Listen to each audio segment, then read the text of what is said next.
ಕಾಂಗ್ರೆಸ್ನಲ್ಲಿ ತಣ್ಣಗಾಗಿಲ್ಲ. ರಾಜಣ್ಣವರ ರಾಜೀನಾಮೆಯ ಕಿಚ್ಚು. ರಾಜಣ್ಣ ಬೆನ್ನಿಗೆ ನಿಂತಿದ್ದಾರೆ ಅಭಿಮಾನಿ ಬಳಗ, ಅಹಿಂದ ನಾಯಕರು. ಪ್ರಮುಖವಾಗಿ ರಾಜಣ್ಣವರ ವಜಾ ವಿಚಾರಕ್ಕೆ ಸಂಬಂಧಪಟ್ಟಂತೆ ಯಾಕೋ ಕಾಂಗ್ರೆಸ್ನಲ್ಲಿ ಕಿಚ್ಚು ತಣ್ಣಗಾಗ್ತಾ ಇಲ್ಲ.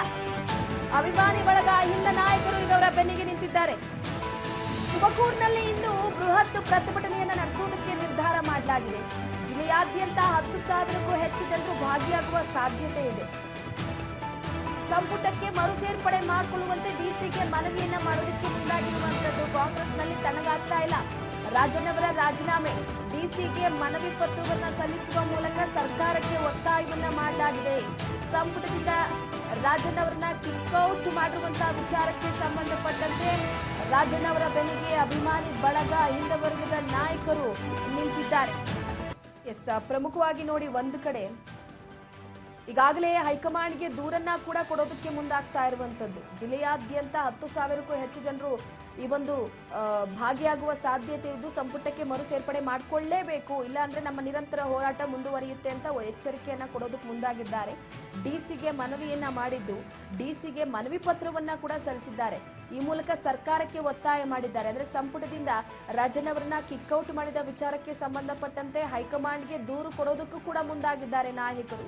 ಅದರ ಜೊತೆಗೆ ಅಹಿಂದ ನಾಯಕರು ಈಗ ರಾಜಣ್ಣವರ ಬೆನ್ನಿಗೆ ನಿಂತಿರುವಂತದ್ದು. ಇದರ ಜೊತೆಗೆ ಸ್ವಾಮೀಜಿಗಳು ಕೂಡ ದೂರು ಕೊಡೋದಕ್ಕೆ ತೀರ್ಮಾನ ಮಾಡಿದ್ದಾರೆ. ಹೈಕಮಾಂಡ್ ತೀರ್ಮಾನಕ್ಕೆ ಸಮುದಾಯದಿಂದ ಭಾರಿ ವಿರೋಧ ವ್ಯಕ್ತವಾಗ್ತಾ ಇದ್ದು, ಮೊದಲು ಬಿ ನಾಗೇಂದ್ರ ರಾಜೀನಾಮೆಯನ್ನ ಕೊಟ್ಟರು. ಇದೀಗ KN ರಾಜಣ್ಣವರ ವಜಾ, ಆಕ್ಚುಲಿ ಎಸ್ಟಿ ಸಮುದಾಯದ ಸಚಿವರೇ ಸಂಪುಟದಿಂದ ಕಿಕ್ಔಟ್ ಆಗ್ತಿದ್ದಾರೆ. ಸರ್ಕಾರ ಬರುವುದಕ್ಕೆ ನಮ್ಮ ಸಮುದಾಯದ ಕೊಡುಗೆ ಇದೆ, ಹೆಚ್ಚು ಶಾಸಕರನ್ನ ಆಯ್ಕೆ ಮಾಡಿ ಕಳುಹಿಸಿದ್ದೇವೆ. ಈ ಹಿನ್ನೆಲೆ ಸಂಪುಟದಿಂದ ವಜಾ ಮಾಡಿರುವ ನಡೆ ಸರಿ ಇಲ್ಲ. ಬೇಕಾದ್ರೆ ನೋಟಿಸ್ ಕೊಟ್ಟು ವಿವರಣೆ ಕೇಳಬಹುದಿತ್ತು, ಆದ್ರೆ ನೇರವಾಗಿ ಸಂಪುಟದಿಂದ ತೆಗೆದು ಹಾಕಿದ್ದು ಸರಿ ಇಲ್ಲ. ಹೀಗೆ ಮಾಡಿದ್ರೆ ಮುಂಬರುವ ಚುನಾವಣೆಗಳಲ್ಲಿ ತಕ್ಕ ಪಾಠವನ್ನ ಕಲಿಸ್ತೇವೆ, ಹೀಗೆ ಎಚ್ಚರಿಕೆ ಕೊಡೋದಕ್ಕೆ ಮುಂದಾಗಿರುವಂತದ್ದು ಸಮುದಾಯದ ಮುಖಂಡರುಗಳು, ಸ್ವಾಮೀಜಿಗಳು. ಅದ್ರ ಜೊತೆಗೆ ಹೈಕಮಾಂಡ್ಗೆ ದೂರನ್ನ ಕೊಡೋದಕ್ಕೆ ಕೂಡ ಮುಂದಾಗಿದ್ದಾರೆ. ಇದಕ್ಕಿಂತ ಮುನ್ನ ಸಭೆ ನಡೆಸೋದಕ್ಕೆ ತೀರ್ಮಾನ ಮಾಡಲಾಗಿದೆ. ಸಮುದಾಯದ ನಾಯಕರಿಗೆ ಕಾಂಗ್ರೆಸ್ನಿಂದ ಮುಜುಗರ ಅಂತ ಕಿಡಿ ವ್ಯಕ್ತಪಡಿಸಲಾಗ್ತಾ ಇರುವಂತದ್ದು. ಈಗಾಗಲೇ ಮಧುಗಿರಿಯಲ್ಲಿ ಕಾರ್ಯಕರ್ತರಿಂದ ಪ್ರತಿಭಟನೆಯನ್ನ ನಡೆಸಲಾಗ್ತಿದೆ. ಈ ಬಗ್ಗೆ ಮತ್ತಷ್ಟು ಮಾಹಿತಿಯನ್ನ ಕೊಡ್ತಾರೆ ನಮ್ಮ ಪ್ರತಿನಿಧಿ, ತುಮಕೂರು ಪ್ರತಿನಿಧಿ ಮಹೇಶ್ ಸಂಪರ್ಕದಲ್ಲಿದ್ದಾರೆ. ಮಹೇಶ್, ನನ್ನ ಧ್ವನಿ ಕೇಳಿಸ್ತಿದ್ಯಾ ನಿಮ್ಗೆ? ಮಹೇಶ್, ನನ್ನ ಧ್ವನಿ ಕೇಳಿಸ್ತಿದ್ಯಾ ನಿಮ್ಗೆ? ಮಹೇಶ್, ನನ್ನ ಧ್ವನಿ ಕೇಳಿಸ್ತಿದ್ಯಾ ನಿಮ್ಗೆ? ನೆಟ್ವರ್ಕ್ ಸಮಸ್ಯೆಯಿಂದ ಕಾಲ್ ಕನೆಕ್ಟ್ ಆಗ್ತಿಲ್ಲ. ಅವರೊಟ್ಟಿಗೆ ಮತ್ತೆ ಸಂಪರ್ಕಕ್ಕೆ ಬರ್ತೀವಿ. ಈಗಾಗಲೇ ಸರ್ಕಾರ ಬರುವುದಕ್ಕೆ ನಮ್ಮ ಸಮುದಾಯದ ಕೊಡುಗೆ ಬಹಳ ಇದೆ. ಸೊ ಹಾಗಾಗಿ ಕಾಂಗ್ರೆಸ್ನಲ್ಲಿ ರಾಜಣ್ಣವರ ರಾಜೀನಾಮೆ ವಿಚಾರ ತಣ್ಣಗಾಗ್ತಿಲ್ಲ. ನಮ್ಮ ಪ್ರತಿನಿಧಿ ಮತ್ತೆ ಸಂಪರ್ಕದಲ್ಲಿದ್ದಾರೆ. ಮಹೇಶ್, ನನ್ನ ಧ್ವನಿ ಕೇಳಿಸ್ತಿದ್ಯಾ?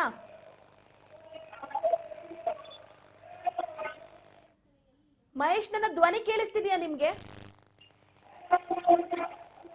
ಎಸ್ ಸರ್, ಕೇಳಿಸ್ತಿದೆಯಲ್ಲ ನನ್ನ ಧ್ವನಿ? ಎಸ್, ನನ್ನ ಧ್ವನಿ ಕ್ಲಿಯರ್ ಆಗಿ ಕೇಳಿಸ್ತಿದ್ಯಾ ಮಹೇಶ್ ನಿಮ್ಗೆ? ರೂಪಾ, ಸ್ವಲ್ಪ ನಿಮ್ಮ ಧ್ವನಿ ಅಸ್ಪಷ್ಟವಾಗಿದೆ. ಓಕೆ, ನೆಟ್ವರ್ಕ್ ಸಮಸ್ಯೆ ಇದೆ ಅನ್ಸುತ್ತೆ. ಸೊ ಹಾಗಾಗಿ ಮಹೇಶ್, ನಿಮ್ಮನ್ನ ಸಂಪರ್ಕ ಮಾಡ್ತೀವಿ ಮತ್ತೆ. ಪ್ರಮುಖವಾಗಿ ನೋಡಿ, ಈಗಾಗಲೇ ಸದ್ಯದ ಮಟ್ಟಿಗೆ ಕಾಂಗ್ರೆಸ್ನಲ್ಲಿ ಯಾಕೋ ರಾಜಣ್ಣವರ ರಾಜೀನಾಮೆ ತಣ್ಣಗಾಗ್ತಾ ಇಲ್ಲ.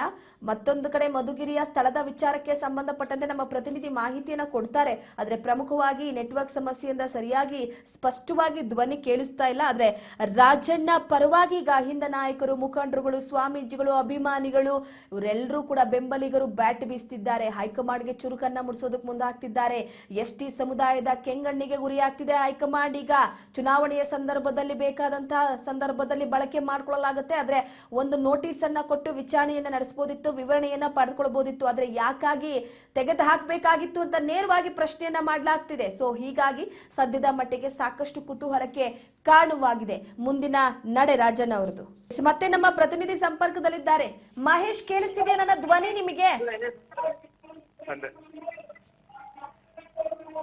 ಆಕ್ಚುಲಿ ಪ್ರತಿಭಟನೆ ಆಗ್ತಾ ಇದೆ. ಸೊ ಸ್ಥಳದಲ್ಲಿ ವಾಯ್ಸ್ ಅದಕ್ಕೆ ಕ್ಲಿಯರ್ ಆಗಿ ಕೇಳಿಸ್ತಿಲ್ಲ ಅನ್ಸುತ್ತೆ. ಮಹೇಶ್, ನನ್ನ ಧ್ವನಿ ಕೇಳಿಸ್ತಿದ್ಯಾ ನಿಮ್ಗೆ?